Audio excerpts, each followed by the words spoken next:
भारत माता की। बहुत ही सम्मानित, मिलनसार, ईमानदार, जिसका बहुत लंबा चौड़ा संघर्ष का इतिहास रहा, यशस्वी मुख्यमंत्री श्री नायब सैनी जी, मंच पर उपस्थित आदरणीय डॉक्टर कमल गुप्ता जी, भाई रणवीर गंगवा जी, भव्य बिश्नोई जी, चौधरी रंजीत चौटाला जी, श्रीमती आशा खेदर जी, और जिसका स्नेह हमारे ऊपर हमेशा रहता है, भाई सुरेंद्र पूनिया जी, मंचासीन सभी सम्मानित नेतागण। सबका नाम लूंगा, समय लग जाएगा क्योंकि मुख्यमंत्री जी के कार्यक्रम बहुत व्यस्त कार्यक्रम हैं। प्रेस के साहिबान, बुजुर्गों, माताओं, बहनों, नौजवान साथियों, प्यारे बच्चों, सबसे पहले तो मैं माननीय मुख्यमंत्री जी का या रणधीर जी के आवास पर जलपान समारोह पे आने के लिए अपनी ओर से और आप सबकी ओर से आभार व्यक्त करता हूं और इनका स्वागत करता हूं। साथ ही बधाई देना चाहूंगा भाई रणधीर पनिहार को कि जलपान समारोह में अगर इतनी भीड़ आप कर सकते हो तो जलसा करेंगे तो केलेट कर लोगे मेरा को नहीं। तो रणधीर जी को मैंने कहा था मुख्यमंत्री जी का समय कम है, सिर्फ क्या क्या करना, उन्होंने कहा जी बस मैं तो थोड़ा लोगों ने कह दूंगा, प्यार में आ जाएंगे। और साथ ही मैं धन्यवाद और बधाई आप सबको भी देना चाहता हूं, इतने काम के समय में, इतने गर्मी के समय में, इतनी भारी संख्या में आप अपना साथ, अपना सहयोग, अपना आशीर्वाद देने जो यहां पर पधारे हैं, इसके लिए भी एक बार पुनः हाथ जोड़ के आपका आभार व्यक्त करता हूं, आपका धन्यवाद करता हूं। साथियों, लंबा चौड़ा भाषण मैं नहीं दूंगा, सिर्फ एक या दो बातें आपको कहना चाहता हूं जो जरूरी। लोकसभा का चुनाव अब बीच में आ गया, इतार का आधे में पहुंच गए हम लोग। आदमपुर के अंदर रैली हमने करी, फिर भव्य भी गांव गांव के टूर किए, रणधीर को सब गांव में, नलवा में हमने भेजा हुआ है, हमारे सारे साथी लगे। तो असमंजस क्यों है? आज भी रावतखेड़ा गांव में मैं गया, बड़ा जबरदस्त कार्यक्रम था, रणधीर जी के साथ गया था, गंगवा साहब भी वहां थे। वहां भी लोग मैंने कान में फूंक मारे, के करनो है, मैंने कहा अभी थे कुछ मैंने के करनो है। खुली किताब है, 100% चौधरी रंजीत चौटाला जी को, जो हमारा परिवार का व्यक्ति है, चौधरी रंजीत चौटाला के आगे कमल का बटन दबाएगा, ये मेरी प्रार्थना खुले तौर पे आपको आज कहता हूं। इसके भी कारण है। पहला कारण, हमने माननीय नरेंद्र मोदी जी को तीसरी बार प्रधानमंत्री बनाना। जब सांसद बनेंगे तो ही प्रधानमंत्री बनेंगे, प्रधानमंत्री बनेंगे तो ही देश तरक्की करेगा। तो उनको देश तरक्की में, आपके परिवार की तरक्की में सबसे अहम योगदान मेरे हिसार लोकसभा के हमारे साथियों का होना चाहिए। मैं जानता हूं आपके मन में दुख था, आपके मन में गुस्सा था, लेकिन साथियों आपने अपने चौधरी भजनलाल जी को पहले अपना मुखिया बनाया, फिर आपने मुझे अपना मुखिया बनाया उनके स्वर्गवास के बाद। तो जब मुखिया राजी हो गया तो परिवार को राजी होना राजी का जरूरी भी है और हमारी मजबूरी भी। इसलिए साथियों कोई गलती मत करना।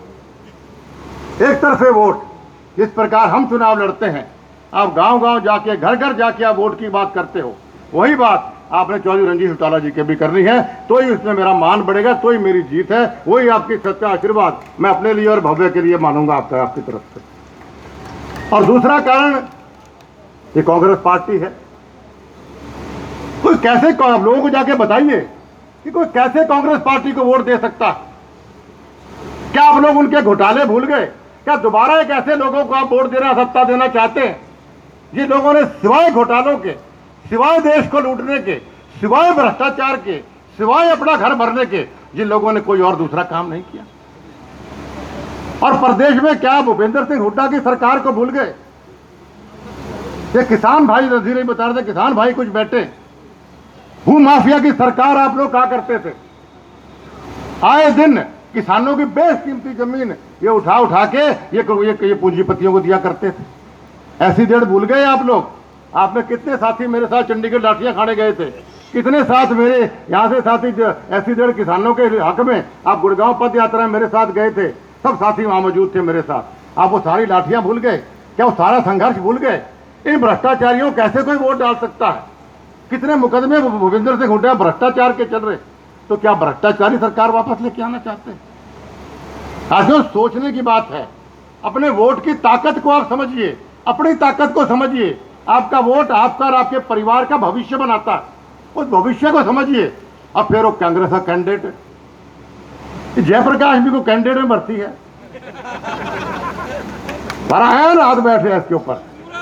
3 पीढ़ी हराया, पहले पिताजी ने, फिर मैंने, फिर मेरे बेटे ने भी। अरे ये तो पिंडा छोड़ दो भाई। और ये बाईपास पता है भजन लाल जी ने क्यों बनवाया था? ये ऐसे गुंडे बदमाशों को बाईपास बाहर की बाहर निकालने के लिए बनवाया था उन्होंने। तो आप भी वोटों से जयप्रकाश को बाहर की बाहर काटो, क्योंकि हमारा सभ्य समाज है, हमारा हिसार सभ्य लोगों का हिसार लोकसभा क्षेत्र है। यहाँ गुंडे बदमाशों की कोई जगह नहीं है। क्या करो, गलती से सांसद बन गया तो क्या कहोगे आप लोग कि हमने हमारे आने वाले पीढ़ियों को कि हम एक बढ़िया रंजीव टाला के रूप में हमें बढ़िया सांसद दे सकते थे, लेकिन हमने आपका भविष्य तबाह करने के लिए हमने गुंडे बदमाश को हमने सांसद बना के भेज दिया। साथियों, सोचिए, समझिए और फिर वोट का इस्तेमाल करिए। आने वाला समय बीजेपी का है, आने वाला ये समय नरेंद्र मोदी जी का है। हम सबको उसमें आहुति के वोट के रूप में आहुति डालनी है, ये मेरी आपसे प्रार्थना है। साथ ही मैं धन्यवाद करना चाहूंगा हमारे केंद्र नेतृत्व का कि नायब सैनी जैसे बढ़िया आदमी को इन्होंने प्रदेश की बागडोर दी है।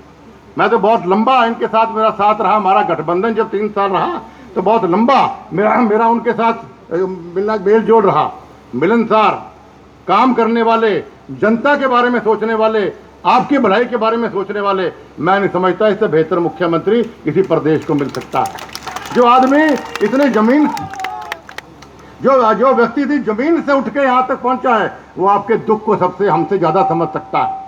स्कूटर पे जो आदमी घूम घूम के लोगों से वोट की अपील करते थे, लोगों के दुख सुख को जानने की बात करते थे, उसको आपको ऐसे व्यक्ति को आपको पर्ची देने की जरूरत नहीं है। इनको पहले से ही आपके दुखों का पता है, क्योंकि आपके बीच के आदमी हैं। इसलिए साथियों, आने वाले विधानसभा के अंदर भी हमने माननीय नायब सैनी जी को दूसरी बार मुख्यमंत्री बनाने के लिए भी सहयोग देना है, ये मेरी आपसे प्रार्थना है।